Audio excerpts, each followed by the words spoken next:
Garments শ্রমিকদের জন্য rationing ব্যবস্থা নিশ্চিত করতে আসন্ন বাজেটে বরাদ্দ শীর্ষক গোলটেবিল বৈঠক অনুষ্ঠিত হয় জাতীয় প্রেস ক্লাবের তোফাজ্জল হোসেন মানিক মিয়া অডিটোরিয়ামে। বাংলাদেশ গার্মেন্ট ও সোয়েটার শ্রমিক ট্রেড ইউনিয়ন কেন্দ্র এবং অপরাপর সংগঠন দীর্ঘদিন যাবৎ রেশনিং ব্যবস্থা চালু করে কারখানা ভিত্তিক সস্তা ও ভর্তুকি মূল্যে চাল, ডাল, তেল, আটা ও শিশু খাদ্য প্রদানের দাবি জানিয়ে আসছে। গোলটেবিল বৈঠকে আরও বলা হয়, শ্রমিকদের জন্য রেশনের ব্যবস্থা সহ সামাজিক সুরক্ষা নিশ্চিত করা আজ জাতীয় কর্তব্য। কেননা জাতিসংঘের টেকসই উন্নয়ন লক্ষ্যমাত্রা অর্জনে যে ঘোষণা, তার মধ্যে দারিদ্র্য বিমোচন, খাদ্য ও পুষ্টি উন্নয়ন, শোভন কাজ এবং বৈষম্য বিলোপ অন্যতম। তাহলে কিভাবে মালিক পক্ষের চাপটাও আমরা কমাতে পারি, সেখানেই কিন্তু এই রেশনিং এর ব্যবস্থা আসে। রেশনিংটা যদি দেয়া হয় তাহলে শ্রমিকের ক্রয় ক্ষমতাটা এটা একটা ইতিবাচক ভূমিকা রাখবে এবং মালিক পক্ষের উপরে চাপটাও তখন সেই পরিমাণে কিছুটা কম হবে। সুতরাং এই জায়গাটাতেই আমি বললাম যে এখানে একটা আলোকিত স্বার্থপরতা আছে। কেবলমাত্র শ্রমিকের দাবি হিসাবে এটাকে নিলে হবে না, এটা মালিকেরও একটা স্বার্থের দাবি, এটা রাষ্ট্রেরও একটা স্বার্থের দাবি, সরকারেরও একটা স্বার্থের দাবি। আর একটা কথা বলে আমি দুইটা কথা বলে আমার বক্তব্য শেষ করবো। রুল আমিন ঘড়ি দেখছে, সেটা হচ্ছে গার্মেন্টস শিল্প নাজমা যে প্রশ্নটা করেছে যে আমরা কোন জায়গায় দেখতে চাই গার্মেন্টস শিল্পকে, এটা আমরা কি ম্যানুফ্যাকচার হিসেবে থাকতে চাই না বিজনেস হাব হিসেবে তৈরি করতে চাই? আমরা যখন বাংলাদেশের গভর্নমেন্টের দিকে তাকাই, বাংলাদেশ গভর্নমেন্ট মধ্যম আয়ের দেশ হবে, এসডিজি সবচেয়ে বড় 1 নম্বর পরিকল্পনা দারিদ্র্য দূরীকরণ, এই সমস্ত কথা সেই পাকিস্তান আমল থেকে যে আমরা শুনতাম, কানুন গোয়ালের গরু নাই কিন্তু খাতার হিসাবে আছে, ঠিক সেরকম অনেক বক্তৃতা শুনছি, কিন্তু বাস্তব হচ্ছে যে দুর্নীতি, সুশাসনের অভাব, অন্যায়, আইনের কোনো বালাই নাই, এইভাবেই দেশ চলছে। তো এইভাবে দেশ চললে আমার যে মুক্তিযুদ্ধের যে চেতনা, যেটা মঞ্জু প্রশ্ন করেছে, সেই মুক্তিযুদ্ধের চেতনায় আমি দেশকে ধরে রাখতে চাই কি না চাই বর্তমান শাসক দলের কাছেও, সেটা আমার একটা প্রশ্ন থাকবে। আমি আমার সেই জন্য সামগ্রিক পরিবেশে যদি উন্নয়ন না হয়, সেখানে কিন্তু মানে সামগ্রিক লক্ষ্যটা যদি সুস্থির না হয় এবং লক্ষ্য কেন্দ্রিক যদি কর্মসূচি না হয়, তাহলে এরকম এলোমেলো অবস্থা হতে থাকবে। আমাকে এখানে ডাকার অন্যতম কারণ হচ্ছে যে আমি একজন নারী আন্দোলনের কর্মী। আমরাও একটা খুবই গুরুত্বপূর্ণ বৈষম্য নিয়ে কাজ করি, লিঙ্গ বৈষম্য নিয়ে কাজ করি। আপনারা মজুরি বৈষম্য নিয়ে কাজ করেন, শ্রেণী বৈষম্য নিয়ে কাজ করেন। কাজে আমাদের নিশ্চয়ই একটা সংহতি আছে দুই পক্ষেরই, যে আপনাদের সকল দাবি দেওয়ার প্রতি আমরা সর্বত্র সবসময় সমর্থন করি, যেগুলো ন্যায্য দাবি আপনাদের। এবং সেখানে রেশনিং দাবি যদি শ্রমিকদের মধ্যে আমরা প্রতিষ্ঠিত করতে পারি, যেটা খুবই প্রয়োজন, হয়তো ক্রমান্বয়ে এটা জাতীয়ভাবেও এই শ্রমিকরাই পথ দেখাবে, সেই শ্রমিকের পথ ধরে জাতীয়ভাবে আগাতে পারবো। কাজে এই দাবিকে সমর্থন না করার কোনো প্রশ্ন ওঠে না। আপনাদের দাবির প্রতি একাত্মতা ঘোষণা করে, বাংলাদেশের নারী সমাজের প্রতি শ্রমিক আন্দোলনের সঙ্গে একত্রতা ঘোষণা করে আমার বক্তব্য এখানে শেষ করছি। বাংলাদেশ ট্রেড ইউনিয়ন কেন্দ্রের প্রতিনিধি হিসাবে আমাদের সংগঠনের সভাপতি এবং সাধারণ সম্পাদকের পক্ষে আমি আপনাদেরকে সবাইকে আন্তরিক ধন্যবাদ এবং কৃতজ্ঞতা জানাচ্ছি। আমি শুরুতে যে কথা বলছি তার মধ্যে সীমাবদ্ধ থাকার চেষ্টা করব, কারণ এখানে আজকে যারা আলোচনা করেছেন এবং যারা করবেন, আমরা সবাই সমৃদ্ধ হব। আমি তো বলছি আগে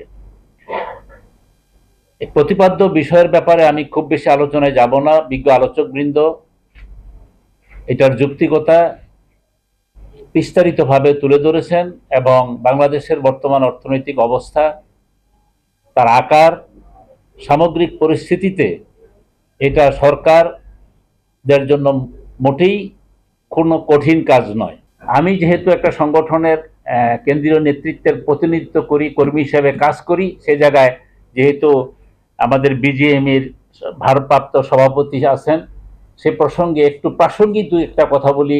সেটা হচ্ছে যে এটা আমাদের শ্রমিক কর্মচারী ঐক্য পরিষদের পক্ষ থেকে কিন্তু এই দাবিটা আমরা তুলে ধরেছি।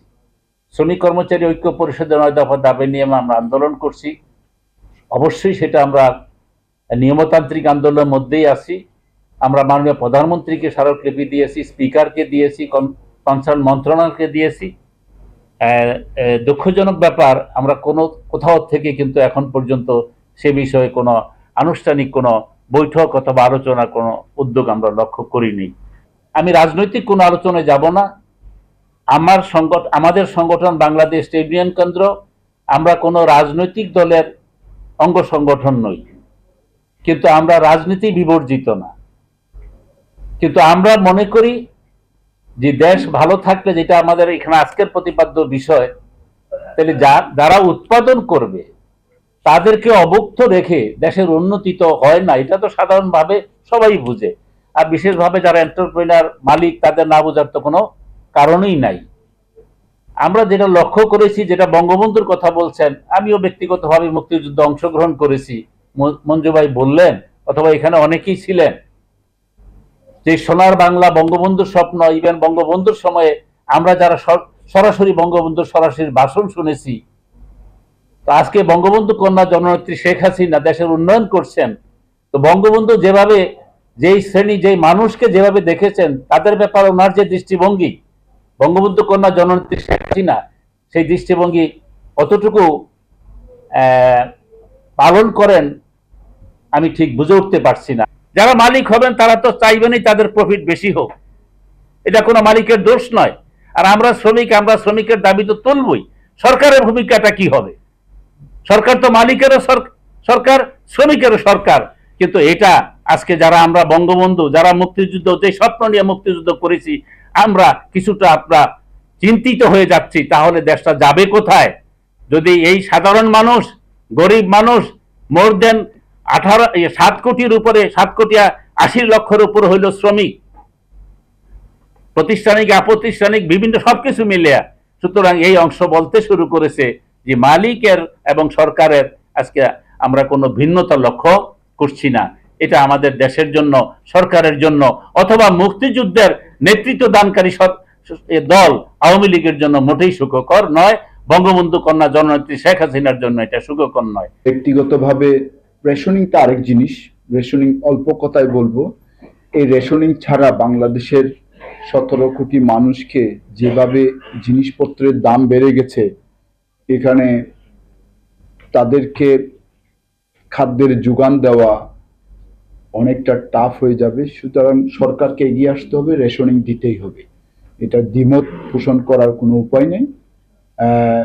আমরা বিজিএমইর পক্ষ থেকে যখন কোভিড শুরু হয় তখন থেকে আমরা বলা শুরু করেছি। ব্যক্তিগতভাবে আমি চট্টগ্রামের ডিসি মহোদয়ের কাছে লিখিত চিঠি দিয়েছি, আমাদের শ্রমিকদেরকে রেশনিংয়ের আওতায় আনতে হবে।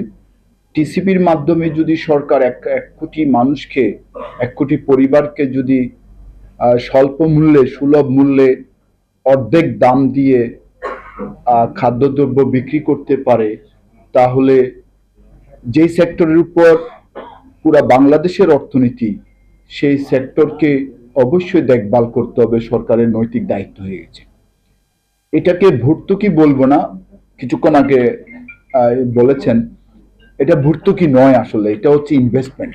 কেউ যদি বলে আমরা শ্রমিকদের নিয়ে চিন্তা করি না, তাহলে আপনি মনে হয় সামান্য ভুল করছেন।